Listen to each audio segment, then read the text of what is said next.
We on Fire Sports Podcast, The Spot, season number 4, episode number 7. Man, I hope you guys had a great weekend. There's a lot of action across the sporting landscape this weekend. So first of all, man, I appreciate all the love and the feedback. I appreciate your ear. If this your first time checking in, we on Fire Sports Podcast, The Spot. Provide hot fire takes and analysis across the sporting landscape. And the WNBA playoffs is kicking off as we had Aja Wilson presented with the unanimous MVP trophy. She has been playing some outstanding basketball going back to the beginning of the season as well as the Olympics. She did a great job in the Olympics bringing home the gold for the women. Her and Breanna Stewart, they was just putting in work all Olympics long. And the Las Vegas Aces started off the season kind of slow a little bit, kind of sluggish a little bit, but they picked up the pace. And they're another team across the sport landscape that's going for the three-peat this season for them. We definitely see how that works out for the Las Vegas Aces. Also, on the basketball tip, we got the NBA coming up. Training camps beginning to start back across the NBA. Definitely going to get into that. Going to preview the whole NBA season coming up in the next couple of weeks. Speaking of the NBA, there was some crazy news that I came upon the other day. And it kind of broke my heart, man. I'm going to keep it 100 with y'all, man. It absolutely kind of broke my heart. As looks like the Memphis Grizzlies is going to release former MVP of the league, the youngest player to ever win the MVP award, Chi-Town's own DERRICK Rose. And man, I felt the kind of way about this. Obviously, following the NBA as you guys have over the last decade plus, DERRICK Rose came in this league, first overall pick by my Chicago Bulls, Chi-Town's finest, and had an outstanding beginning of his career. Had some setbacks due to injuries, missing whole seasons and so forth. And he got his swag back. Worked hard, got himself back. And to me, he was a nice addition to the Memphis Grizzlies, especially at the time that they brought him aboard. They needed, to me, kind of OG in their locker room, especially with the Ja Morant whole situation there and the Dillon Brooks situation in Memphis. I thought he was a good addition to the ball club. But looks like he's a free agent right now, man. And so I'm not sure if it's over for DERRICK Rose. This is one of the guys that to me is a throwback, meaning that DERRICK Rose will play for free. Now, we all know he's earned a big bag of money in his tenure in the NBA. And I hope that he definitely latches on with another team. I would love for him to come back to my Chicago Bulls. Would definitely see what's in the forefront for DERRICK Rose, but definitely with some news that kind of broke my heart just in regards. Obviously, we got college football on the slate. Last weekend was a crazy weekend across the college football landscape as well. Not sure if you guys checked out that game with Colorado, man, pulling that game out. Woo, man, what a throw by Shedeur Sanders to cap that win for Colorado last weekend. It was an outstanding watch as far as the game is concerned. And so, Dion, his team, back-to-back victories, hopefully they can get their swag back moving, forward as far as getting themselves in a situation where they can get to a bowl game. I'm not sure if this team will qualify for the college football playoff. That's a big, lofty goal. I think Travis Hunter's in the forefront from winning the Heisman Trophy this season. A lot of people, saying that it depends on what type of season that Colorado has. He's the best two-way player in all of college football. Had a big impact on the game last week for the Colorado Buffaloes. So we'll see what they do moving forward. But this weekend is a real weekend across college football. Real weekend. Especially one of these games that I'm looking forward to watching this weekend is the number 2 Georgia Bulldogs take on the Alabama Crimson Tide down in Tuscaloosa. Alabama coming into this game ranked number 4 in the country. Jalen Milroe, he's been playing some good football this season. I had some questions on this guy last year as far as, his first year starting for the Alabama Crimson Tide. And this team, fell up short. They won the SEC championship but fell up short in the college football playoff. And this is a huge matchup I mean, usually we see this matchup in the SEC championship game, but with the new teams coming into the SEC, it's pushed early on in the season, and I can't wait for this one. Georgia's a 2-point favorite in this football game. To me, this is pretty much a pick 'em, and I'm not going to front.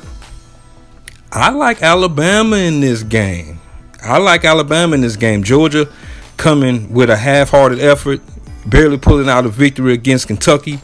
And I think that they're kind of, I wouldn't say reeling a little bit, but I think that this team, Malachi Starks, cornerback for them, probably the best corner in the country. And to me, this is going to be a back-and-forth football game, but I think Alabama pulled this one off at home, man, in Tuscaloosa. It's definitely one of the games, as I mentioned, that I'm going to absolutely be checking out this weekend in regards. Another game I'm going to be taking a look at as well, man. My Illinois Fighting Illini coming in ranked number 19th in the country.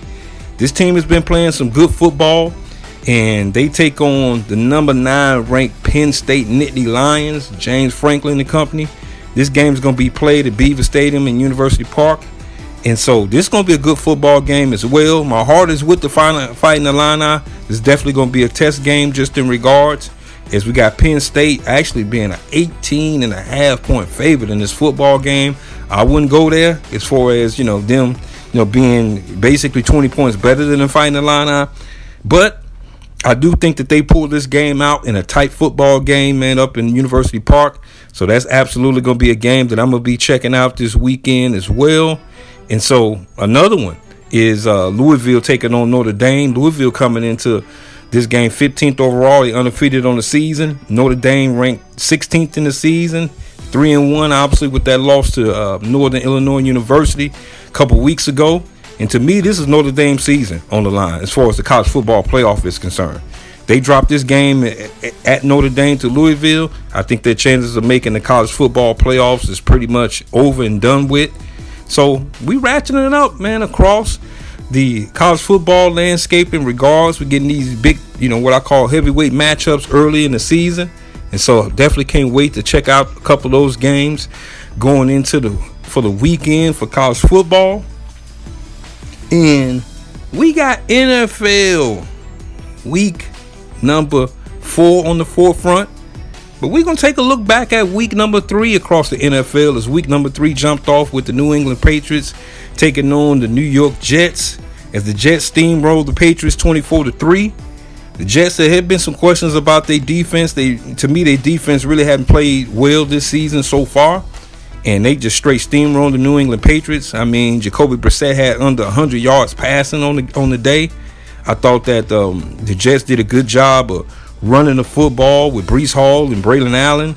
I thought that Aaron Rodgers did a good job as well. Had 2 touchdowns in this game, didn't turn the football over. And so the Jets, they 2-1 on the season. The Patriots dropped to 1-2 on the season. I thought that this was a big game for the Jets as far as, they were favored in this football game. And I thought that it was necessary for them to definitely win this division matchup. And so the Jets, we'll see, man. They're one of those football clubs that, to me, it's a wait-and-see approach with them. I do think that they're a playoff team as far as the division is concerned. I'm not sure about that, but they got a shot at winning the division, even though Buffalo has been outstanding so far during this season. But we'll get to them in a little bit, man. The next game, which I watched a little bit of this game, courtesy of NFL Red Zone, it was the New York Giants taking on the Cleveland Browns. The Giants was able to win this game 21-15. Malik Nabers was looking outstanding in this game, man. This guy, first round pick from LSU, man, what an acrobatic catch he made in this football game. He had 2 touchdowns in this game, actually. Daniel Jones actually played some good football as well. I thought that, for him, the big key for Daniel Jones is really not turning the football over. And so the Giants didn't do that. As far as the Browns is concerned, don't look good for the Browns, man. Deshaun Watson is, to me, a shell of himself. They're not able to really get some good offense going, even though Amari Cooper had 2 touchdowns in this game. I just think that the Browns, man, it's all about Deshaun Watson, especially on the offensive side of the football. And they're just a team that I don't have any confidence in. I just don't see it. And I think that the Cleveland Browns got some decisions to make towards the end of this season. This might be the last season for Deshaun in Cleveland, even though they did break him off with that big bag of money. I think that the Browns is definitely having buyer's remorse, to say the least. And so we'll see. We'll see what it does moving forward for the Browns. They dropped to 1-2 in the season as the Giants improved to 1-2 on the season. Then we had another game, man. We had the Green Bay Packers taking on the Tennessee Titans. And this was a game that I previewed last week. I thought that the Tennessee Titans would knock off the Green Bay Packers, and boy, was I wrong. Malik Willis played some good football. Obviously, he's replacing Jordan Love in the starting lineup with Love. Looks like he's going to be probably, another week out potentially. And there's some that we'll preview coming up at the end of the week. But the Packers won this game 30-14. The Packers improved to 2-1 on the season. The Titans are still winless, 0-3 on the season. I think that, as I mentioned earlier, Jordan Love, there's a chance he may play this weekend. And I'm going to put some respect on Matt LaFleur's name. There's a lot of people been critical of Matt LaFleur, as far as, he's a product of Aaron Rodgers and Jordan Love. But, he ratcheted down, man, and got this victory against the Tennessee Titans. And like I said, they improved to 2-1 on the season. And this was a game, man, I'm not even going to front. This game broke my heart. And I'm talking about the Chicago Bears traveling down I-65 to Indianapolis to take on the Indianapolis Colts. As the Colts was able to win this game 21-16. The Bears, just going to keep it 100, man. The Bears are not able to run the football at all. The offensive line is beyond struggling. Caleb Williams threw the ball over 50-plus times. He had 363 yards in the air, 2 touchdowns, a late touchdown to Cole Kmet, but it was a little bit too late for my Bears. As we dropped to 1-2 on the season, the Colts improved to 1-2 on the season. I just think that, once again with the Bears, man, they got to figure out that run game, man. At the end of the day, that's the best way to help your rookie quarterback out. I thought Caleb Williams, even though he threw for the 363, had 2 interceptions. One of them really wasn't his fault. It's the ball slipped, hit the receiver right in the chest, bounced off him, and got scooped up by the defender from the Colts.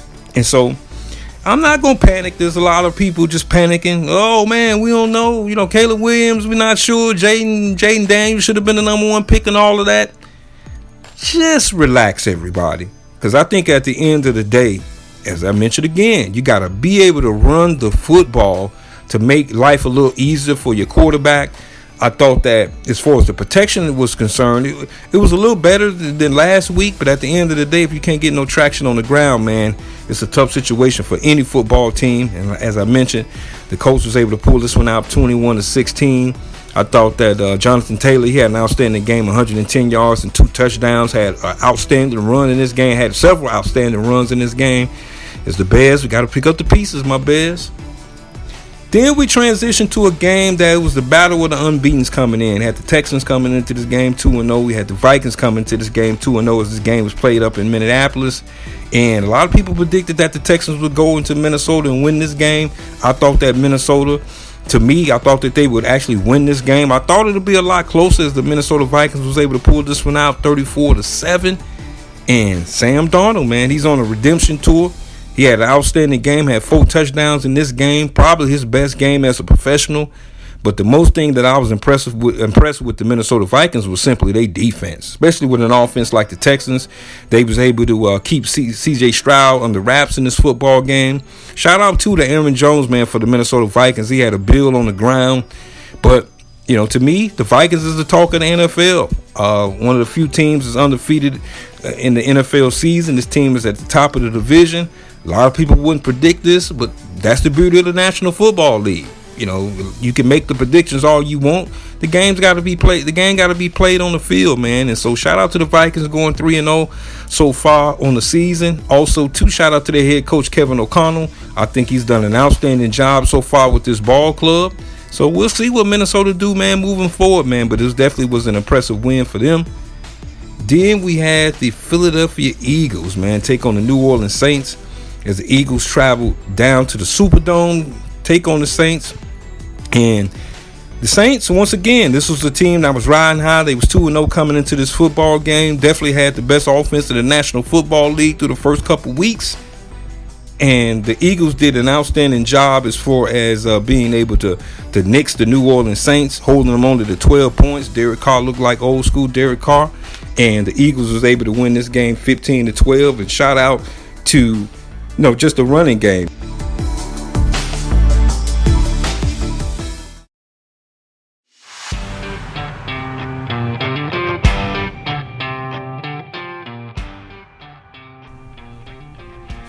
Saquon Barkley, man, looking like a cyborg right now, man. I mean, this guy, he put the team on his shoulders, had 2 touchdowns in the fourth quarter. The Eagles' offense was stagnant. Obviously, A.J. Brown was out. Jalen Hurts, man, turning the football over. He had 300 yards passing the football, but just the turnovers, man, with him. I just think that, to me, this was a gritty win. I also, too, think this is a win that take a little bit of the heat off of Nick Sirianni, as most people in Philadelphia want his head on a stick right now, head coach of the Philadelphia Eagles. And so, to me, it was a game to where, I thought that the Saints, I didn't think they was going to put up a 40-piece on the Eagles, even though the Eagles have some deficiencies, especially on the back end of, say, their defense. But I was impressed. This is a gritty win, man. Sometimes in the NFL season, you got to pull out, these gritty wins, especially on the road. Dallas Goedert, he had an outstanding football game. He had 170 yards, man. He was pretty much the only target as Devontae Smith went out in this game with a concussion. And so Philadelphia, they improved to 2-1. The Saints, they fall to 2-1 on the season. But like I said, this was a game that could empower the Eagles moving forward. I know there's been a lot of talk around this football club, but at the end of the day, especially with all the talk, winning your first 2 out of 3 games is a plus for the Philadelphia Eagles. We'll see what they do moving forward. We'll preview their matchup coming up later in the week for next week for them.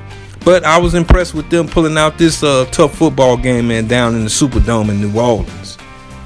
Then we had a game that was a battle of the surprising teams in the National Football League. Both of these teams, as the Los Angeles Chargers took on the Pittsburgh Steelers. Pittsburgh won this game 20-10. Justin Fields, he had an outstanding football game, threw for 245 yards, had a touchdown. I like his command of the offense. And Mike Tomlin, man, as advertised, one of the best head coaches in the National Football League. This team was prepared to play. They did a good job on the defensive end. We had a situation, to me, with the Chargers, especially with Justin Herbert. Got injured once again. And Justin Herbert's been nicked up, man. And I'm not sure if I'm going to put him on my all-get-hurt team.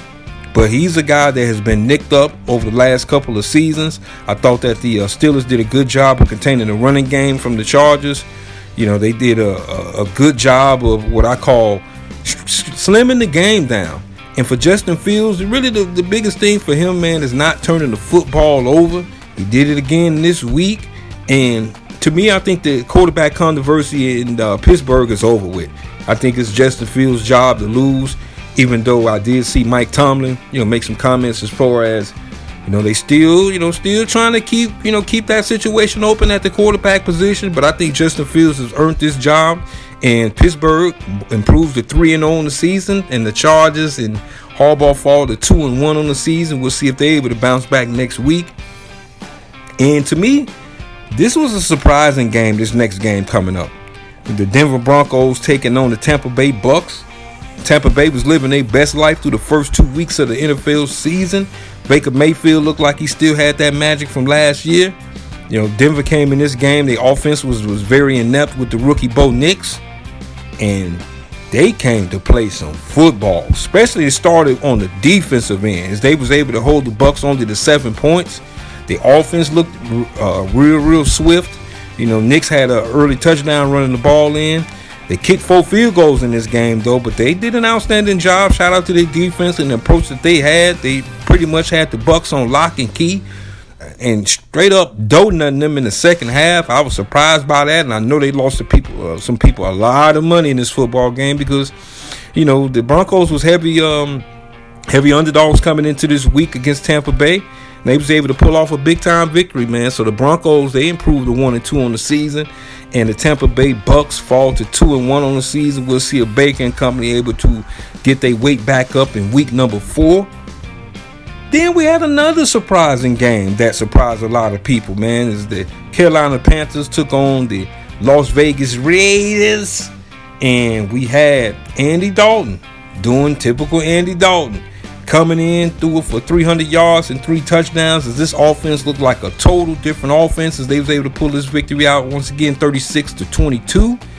And it was a tale of just 2 different situations. With Bryce Young, looked like this team couldn't even get past the 50-yard line. When Andy Dalton, they looked like they was trying to put up a 40-piece, man, on the Raiders. Antonio Pierce and this team and this defense straight letdown just in regards. Deontay Johnson for Carolina, he had an outstanding game, 122 yards and a touchdown. We know last year he was in Pittsburgh, came over to Carolina. Chuba Hubbard had 114 yards on the ground. And I swear, man, this Panthers team looked like a whole totally different ball club. Unfortunately, we had Adam Thielen go out in this game, receiver for the Carolina Panthers. Looks like he's headed to the IR. So, even though he's an OG, he's definitely a nice little cog in their offense, man. So I know they're going to miss him a little bit moving forward as the Carolina Panthers improve to 1-2 on the season. The Raiders dropped to 1-2 on the season. Then we had a game between the Miami Dolphins coming off that situation with Tua, taking on the Seattle Seahawks. Seattle surprising some folks being 2-0 coming into this football game as they was able to handle their business, beating the Miami Dolphins 24-3. It was a long distance travel for the Miami Dolphins taking on Seattle up in Seattle. It's the biggest commute in the National Football League as far as mid-distance is concerned. Geno Smith almost had 300 yards, 289 yards. Another big-time touchdown to DK Metcalf, 70-yard touchdown. DK like a cyborg out there, man. We had Zach Charbonnet coming in. He's been playing some good football the last couple weeks. He had 2 touchdowns in this game and 91 yards. And Seattle, they 3-0 in the season, man. This team is a team that, they turned the page as far as, their front office and bringing in a new head coach. And it looked like it's paying off so far this season. They came out early in this football game. They was up 17-3 after the first quarter. I think that for the Dolphins, their offense looked inept. Just simply a situation without Tua. It's hard to get guys like Tyreek Hill involved and Jalen Waddle involved, and they couldn't run the football at all.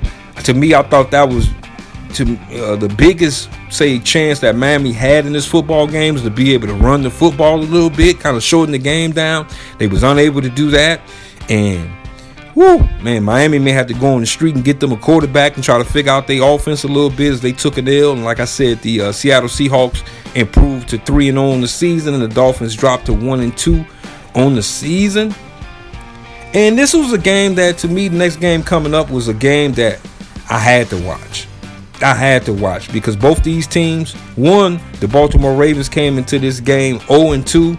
Definitely couldn't fall to 0-3 on the season. That's almost like a death sentence for your season. The Dallas Cowboys, this is a team that's a straight enigma so far.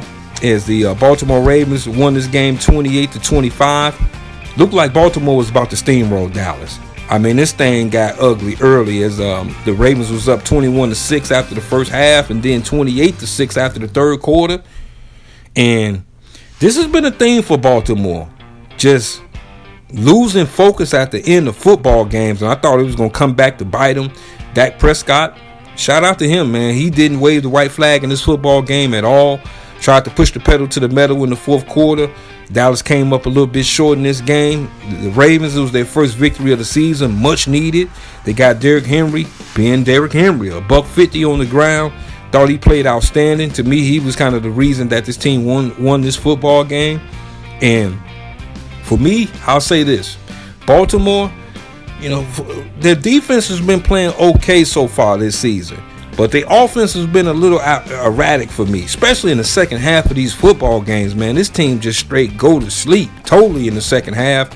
Like I said, I thought it was going to come back to bite them again, but they was able to pull off this victory. Dallas dropped to 1-2 on the season. There's been a lot of talk around Dallas with their inept defense. And I don't care what Michael Parsons said, in his interview after the game. This team is small up front, and they getting bullied up front. And I just don't think they have the overall talent on their roster to be able to get away from that. I mean, this team cannot run the football at all. I mean, it's strictly on the head of Jerry Jones. I mean, the guy that burnt them, that ran for $150 and Henry, he could have easily been a Dallas Cowboy. This man lives in Dallas. Not to put his business out there, but the man lives in Dallas, dude. Just go to this crib and sign this guy in the offseason, Jerry. I'm not sure what you're doing, but man, the Cowboys, they're going to have to pick up the pieces in this moving forward during this season. Well, we'll see, though. Like I said, I'm not going to close the door on Dallas just yet, Cowboy fans. I'm not hating on y'all, but they got to get this defense fixed up front, no doubt. Then another game that, to me, is the Battle of California. Both these teams came into this game like a mass unit, man. The San Francisco 49ers took on the Los Angeles Rams as the Rams was able to come back in this football game and beat the San Francisco 49ers 27-24. Like I said, it was the battle of the Hurts. We got on the Rams side, we got Puka Nacua out. Cooper Kupp was out. And it was all about Sean McVay for me. I thought this was a game the way he had to scheme up. They'd be able to have a chance to knock off the 49ers, and they was able to get it done. Brock Purdy played a pretty good football game, had 292 yards and 3 touchdowns in this game. I think that Jennings, the receiver, this guy was just outstanding. And he almost had 200 yards, a $175 and three TDs. He was looking like old school Jerry Rice for a point in this football game. And I think that for the Niners, this was a game to me that they had to have. Not saying that the Rams was just a horrid football club, but to me this was a game that they had to have. They dropped to 1-2 on the season. The Rams improved to 1-2 on the season, and both the teams that I predicted to get to the Super Bowl, and what I mean by that is the Baltimore Ravens and the San Francisco 49ers, they both 1-2 so far in the season, making your boy look bad. But I think they're able to right the ship. I think that both these teams that I predicted to go to the Super Bowl can get their situations together moving forward, but still kind of early in the season. So we'll see what it do moving forward. Then we had the Detroit Lions, man, taking on the Arizona Cardinals. The Lions had came into this game 1-1 on the season. The Cardinals was 1-1 on the season as well, as the Lions was able to pull off this game 20-13. I thought the Lions just made enough football plays in this football game to be able to win. Kyler Murray, he played all right. He had 200 yards and a touchdown. But to me, with Kyler Murray, it's really about the consistency. 1 week he looked like the best quarterback in the National Football League. The next week, I'm not going to say he's on a milk carton, but he just don't play at the same level. I think that the Lions did a good job defensively, not allowing Arizona to be able to run the football. I thought on the flip side of that, the Lions did a good job of running the football with Gibbs and David Montgomery. Montgomery had 105 yards rushing in this game. St. Brown doing St. Brown things, 75 yards and a touchdown. Thought this was a big comeback win for Dan Campbell and company as they improved to 2-1 on the season. And the Lions is a lot of people's, sneaky Super Bowl pick, meaning that believing that this team can get to the Super Bowl this season. I thought this was a good get-right game, say, for them. They improved to 2-1 on the season. We'll see what they do moving forward. And then we had the game between the Kansas City Chiefs and the Atlanta Falcons down in Hotlanta. Sunday Night Football. I predicted coming into this week, I thought the Falcons would knock off the Chiefs. And the Chiefs, typical Kansas City Chiefs, they won this game 22-17. A lot of people obviously in this football game just tripping on the missed pass interference call at the end, towards the end of this football game. I thought the Falcons had every opportunity to win this football game. Kirk Cousins had 230 yards and a touchdown in this game. I think conversely on the flip side, say for the Kansas City Chiefs, they was able to run the football. Obviously, Pacheco was out. Carson Steele had 72 yards on the ground. Rashid Rice had a build 10 and a touchdown. Patrick Mahomes, typical Patrick Mahomes. I thought that one thing that people was missing, though, even though a lot of people say, man, the refs was cheating for the Chiefs. They held the Falcons to 3 points in the second half. And so for the Atlanta Falcons, this was a game that you could have had, but your offense was inept in the second half, man. And I think that the Chiefs, they improved to 3-0 on the season. Falcons dropped to 1-2 on the season. And we'll see, especially from the Falcons' perspective, what they do moving forward. The Chiefs, normal course of business for them is, like I said, they improved to 3-0 on the season. Then we had the Monday night doubleheader. Monday night slate is the NFL. They killing me with this. I'm like, come on, man. I love football. Don't get it twisted. We love football here on We on Fire Sports Podcast, the spot. But I'm just not a fan of these double Monday night games, man. At the end of the day, you got a full slate. Thursday night football, a whole slate across Sunday, man. Just focus in on one game, and to me, it proved me right, because the Bills and the Jaguars was just a game that the Bills just steamrolled the Jaguars 47-10. Josh Allen put on the Superman cape again, man. 4 TDs. This game pretty much to me was over after the first quarter, man. As Josh Allen put on the Superman cape, he had some slick words after the game about this team, or especially on the offensive side and the young receivers that he have, is just focused on doing the right thing and not focusing on stats. That was a shot at Stephon Diggs without question. And so, Buffalo playing, to me, arguably the best football in the National Football League, man. They 3-0. I had some questions about this offense, obviously, with them missing Diggs and Gabe Davis. Gabe Davis, ironically, was on the other side for Jacksonville. And Jacksonville 0-3 on the season. And so, I'm just going to put it out there. It might be time for them to move on from Doug Peterson. This team has not been able to get focused. Let's just go back in the memory bank just a little bit. Just back in the time machine a little bit. At one point last season, the Jacksonville Jaguars was 8-3 last season at some point. They ain't won a game since. I mean, this team is just, the bottom has fell out of it. Trevor Lawrence, they broke him off with a big bag of money. He has been very, very inconsistent. This team couldn't run the football, but that was more so shout out to the Bills defense. They was able to stifle them on the ground, held them in check. They defense, to me, they had the worst performance of any team last week.